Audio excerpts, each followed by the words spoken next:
Hey everybody, Matt here with Mercury TV, and today I'm here to review the Steelseries Aerox 5. Now, if you stumbled upon this video, I'm grateful because when I tried to find reviews on this mouse, all I could find were people who were unboxing it from a day one purchase, who gave their initial impressions and basically an extended brochure from the Steelseries website.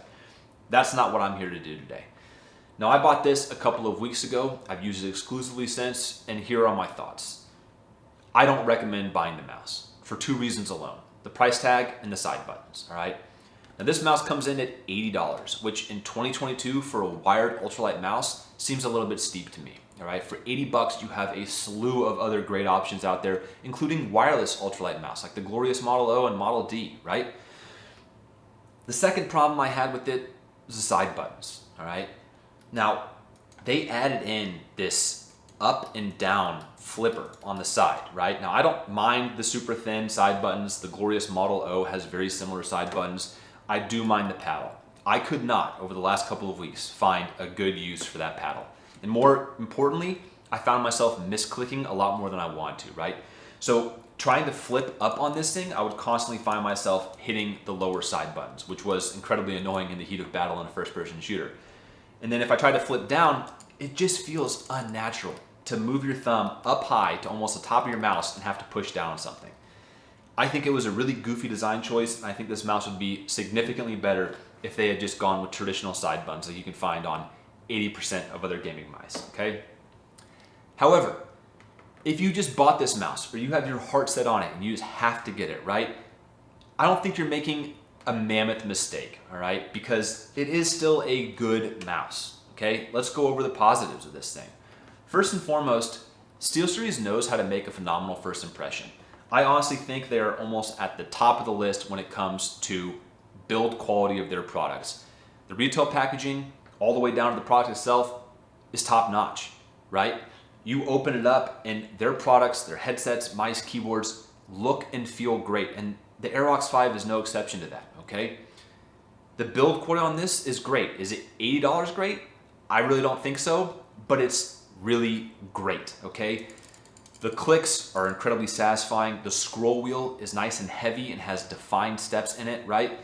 Other scroll wheels will get a little bit mushy over time. I couldn't tell you if this one will. Using it for a couple of weeks is not going to be enough to really wear it down and see what it's like after a year of use, you know what I mean? The side buttons, even though they are goofy, do feel great to press, including this up front one, which is pretty easy to access for me. The shape of the mouse is good.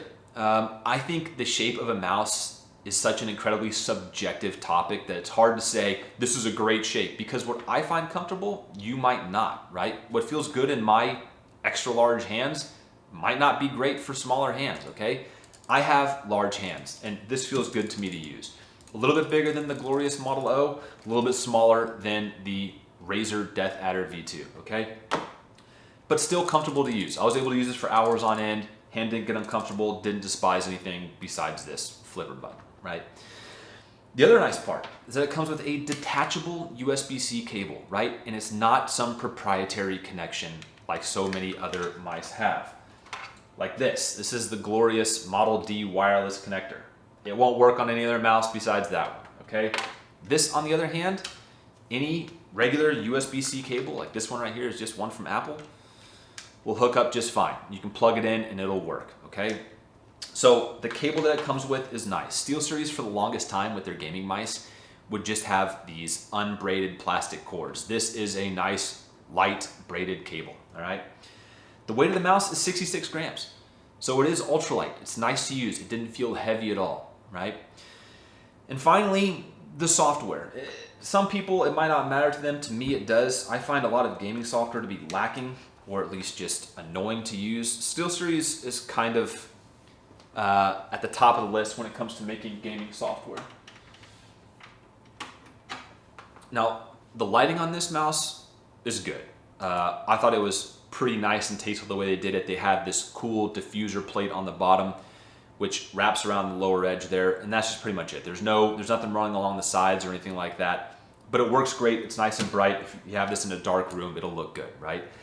RGB shouldn't matter to everybody, but if it does, Steelseries always does a good job when it comes to that. Now, the software I did have a couple of issues with here and there, where when I would open it up and select how I wanted the lighting to look, not the side buttons, right, which default come as F1, F2, and F3, but the lighting would like forget what I had selected when I would close the software out. Not minimize it to the tray, but actually close it out. So that was a little bit weird.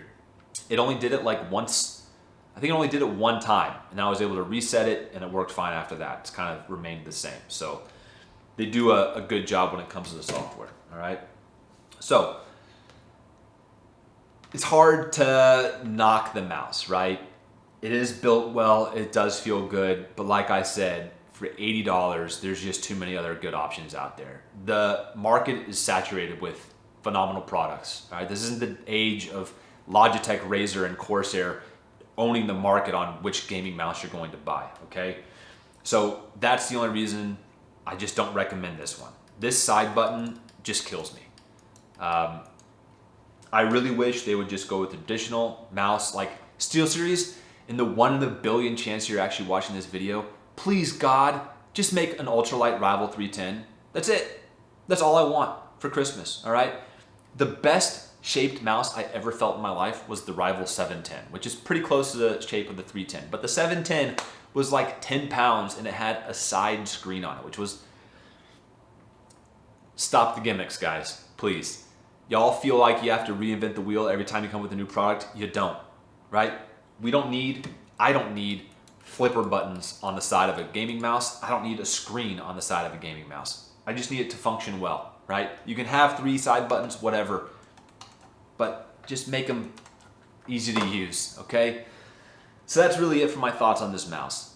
Again, if you already bought one, if you love it, I'm happy for you. I just personally don't think that this is worth spending $80 on. I'm probably gonna return it and get my money back because I just don't have a need for an $8 mouse sitting around that I'm not gonna use. So that's gonna do it for the video, guys. If you have any questions, comments, or any other mice you'd like to see me review or give my thoughts on, please leave those in the section below. Thank y'all very much for watching. Have a wonderful rest of the week. I'll see you next time.